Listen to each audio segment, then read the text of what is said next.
શું થયું હતું આજે? શા માટે તમે આવી રહ્યા છો અહીં? નમસ્કાર. આજે સવારના પોરમાં અમને એવું જાણવા મળ્યું કે બોડેલીથી જાંબુઘોડા જવાના રસ્તા ઉપર રંગબૂન ઘાટી ચોકડી જોડે રસ્તા ઉપર ઘણી બધી રેત પડેલી હતી. એ રેત જોતા એવું લાગતું હતું કે અહીંયા કોઈ પણ બાઇક સવાર કે ફોર વ્હીલર સવાર પણ જો સ્પીડમાં આવી જાય તો અહીંયા ગંભીર અકસ્માત થાય એવી સ્થિતિમાં અહીંયા હતી. એટલે હું NSS પ્રોગ્રામ ઓફિસર છું જાંબુઘોડા સરકારી કોલેજમાં.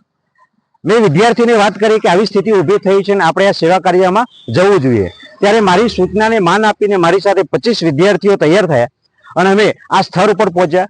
તો અહીંયા જોઈ શકો છો કે ઘણા લાંબા વિસ્તારો ઉપર લગભગ 200 મીટરમાં એ રેત ફેલાયેલી હતી અને ગંભીર અકસ્માત થવાની શક્યતા હતી. ત્યાં અમે સ્થળ ઉપર પહોંચ્યા અને વિદ્યાર્થીઓએ આ આખી જગ્યા એ સાફ કરી, આજુબાજુ આવતા જતા વાહનોને રોકી અને કોઈ ટ્રાફિકની સમસ્યા ના ઊભી થાય એ રીતે એ આખી આ રસ્તો હતો એ વિદ્યાર્થીઓ દ્વારા સાફ કરવામાં આવ્યો. આપણે કહીએ કે કોલેજમાં ભણતો વિદ્યાર્થીઓ કોઈ શ્રમ કાર્ય ના કરે, સમાજમાં આવી વ્યાખ્યા હોય છે, પણ આ વિદ્યાર્થીઓ કંઈક અલગ પ્રકારના છે.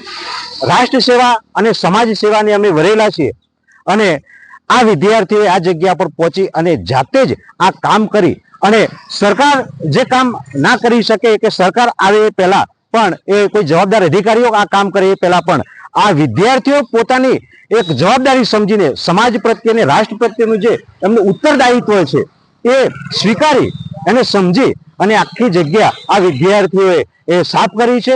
અને અહીંયા કોઈ ગંભીર અકસ્માત થવાની શક્યતા હતી, એ શક્યતા અને આ લોકોએ એને અશક્ય કરી દીધું છે કે રેત સાફ કરી દીધી છે એટલે હવે અહીંયા લોકો સલામત રીતે એ અવન જવન કરી શકશે. હું NSS પ્રોગ્રામ ઓફિસર છું સરકારી વિજ્ઞાન અને વિજ્ઞાન કોલેજ જાંબુઘોડા, કે જે હવે જોરિયા પરમેશ્વર આર્ટ્સ એન્ડ સાયન્સ કોલેજ તરીકે ઓળખાય છે. અને અમારો જે NSS યુનિટ ચાલે છે એનો હું પ્રોગ્રામ ઓફિસર છું, ડોક્ટર મહેશ કુમાર પી વર્મા.